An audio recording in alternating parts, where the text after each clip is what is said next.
မင်္ဂလာပါဒီနေ့ကျမတို့ကန်ဒရိကတုတ်ထဲကအကြောင်းအရာလေးတွေကိုအတူတူလေ့လာကြည့်ကြအောင်နော်ဟုတ်ကဲ့ခင်ဗျဒီတော့ကစိတ်ဝင်စားစရာကောင်းပါတယ်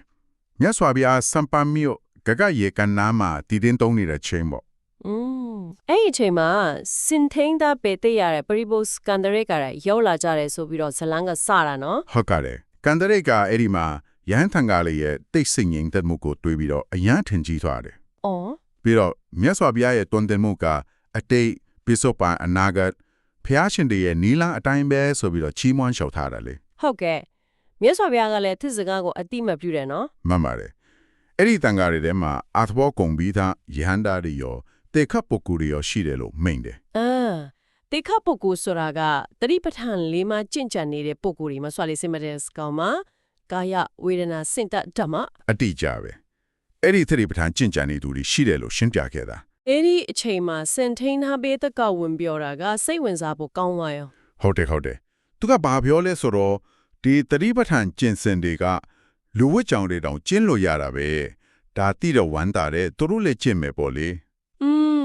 ပြီးတော့ပေးသက်ကသူ့အတွေ့အကြုံကိုနိုင်ရှင်ပြသေးတယ်နော်စင်တွေကိုတင်တဲ့အခါသူတို့ရဲ့ကောက်ကျစ်မှုကိုသိနိုင်ပေမဲ့ဟုတ်တယ်လူတွေကတော့အဲ့ဒီလိုမဟုတ်ဘူးတဲ့ကိုနှုတ်စိတ်သုံးမျိုးလုံးနဲ့လက်စားတတ်တယ်ဆိုပြီးတော့အဲ့ဒါကိုမြတ်စွာဘုရားကလည်းသဘောတူတယ်မှန်တယ်အဲ့ဒီအချက်ပေါ်မူတည်ပြီးတော့မြတ်စွာဘုရားကပုဂ္ဂိုလ်၄မျိုးအကြောင်းဟောရတာပဲနော်ဟုတ်ပါတယ်လောကမှာလူသားတွေရဲ့ချင်းကပုံ၄မျိုးပေါ့ပထမတစ်မျိုးကတော့ကိုပဲဒုက္ခပေးနှိစ္စကျင့်ကြံသူဒုတိယကသူများကိုဒုက္ခပေးသူတတိယကကိုရောသူများရောဒုက္ခပေးသူဟုတ်တယ်နောက်ဆုံးစတုထအမျိုးအစားကတော့ကိုတော့သူတစ်ပါးကိုပါဒုက္ခမပေးတဲ့သူ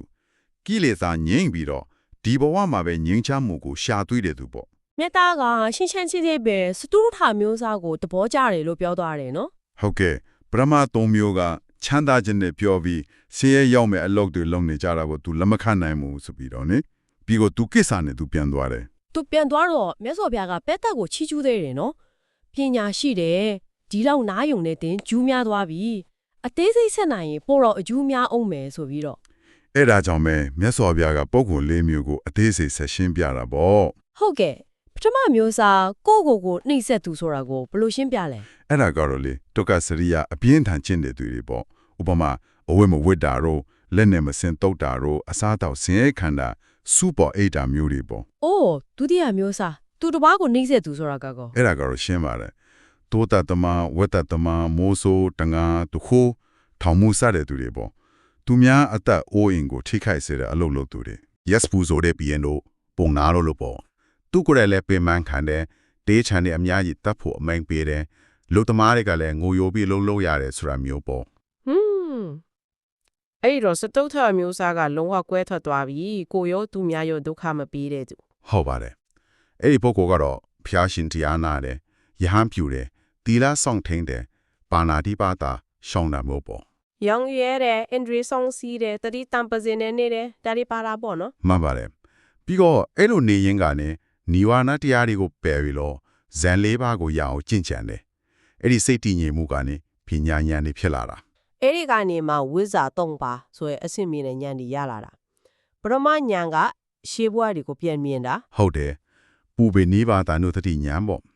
ဒုတိယကဒေဝစခုဉာဏ်စတဝါတွေရဲ့ကံအတိုင်းဖြစ်ဖြစ်နေတာကိုမြင်တဲ့ဉာဏ်နောက်ဆုံးအရေးကြီးဆုံးကအာသဝခယဉာဏ်နော်အဲ့ဒါအဓိကပဲဒုက္ခတဲ့အရင်ခံအာသဝတရားတွေကုံသွားတဲ့ဉာဏ်လေ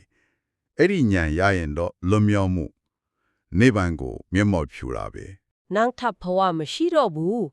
လွတ်เสียကိစ္စပြီးပြီလို့ကိုယ်တိုင်သိမြင်သွားတာပေါ့အတိကြပဲအဲ့ဒီလိုညီအေးချမ်းသာပါလားဆိုတော့မြတ်စွာဘုရားကအနစ်ကျုပ်အနေနဲ့ဒီစတုထအမျိုးအစားပုဂ္ဂိုလ်ဟာတာကိုရောသူများရောအကျိုးရှိစေပြီးတက်ကဲငင်းချမှုကိုရတဲ့သူဖြစ်တယ်လို့အလေးပေးဟောကြားခဲ့တာပေါ့ဟုတ်ပါတယ်ယဟန်ဒီလည်းအလွန်ဝမ်းမြောက်ကြတယ်ပေါ့လေဒီတုတ်ကနေစဉ်းစားပြထူးက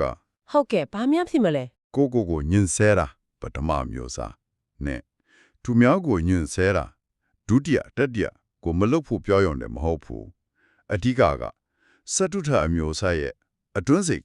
ကျင့်ကြံမှုလမ်းကြောင်းကိုပြနေတာဆိုလိုတာကစူးစမ်းအားထုတ်မှုဆိုတာကိုပင်ပန်းအောင်လုပ်တာထက်စိတ်ကိုတန့်စင်အောင်လုပ်တာကပိုအရေးကြီးတယ်ဆိုတဲ့သဘောပေါ့မှန်ပါတယ်အဲ့ဒီအမြင်ကိုပေးတာပဲ ဒါဆိုရင်လေဒီနေ့ခေတ်ကျမတို့ရဲ့ဘဝတွေမှာကိုယ့်ရဲ့ရွေးချယ်မှုတွေလောက်ရက်တွေကဒီပုံကိုလေးမျိုးတွေကဘယ်ပုံစံနဲ့ပိုနီးစပ်နေလဲဆိုတာစဉ်းစားစရာဖြစ်လာတယ် ဟုတ်ကဲ့ကိုယ်တိုင်ရောပဝန်းကျင်ကိုပါဒုက္ခမဖြစ်စေတဲ့စတုထညူအစားရဲ့လမ်းကိုကိုဘဝတဲ့ဘလို့များထက်တွင်ကျင့်တွန်းသွားနိုင်မလဲ ဒါကတော့ကိုယ်တိုင်ဆက်ပြီးတွေးခေါ်ဆင်ခြင်ရမယ့်အချက်လေးတစ်ခုပါပဲဒီနေ့ဆွေးနွေးမှုအတွက်ကျေးဇူးတင်ပါတယ် ဟုတ်ကဲ့ခင်ဗျာ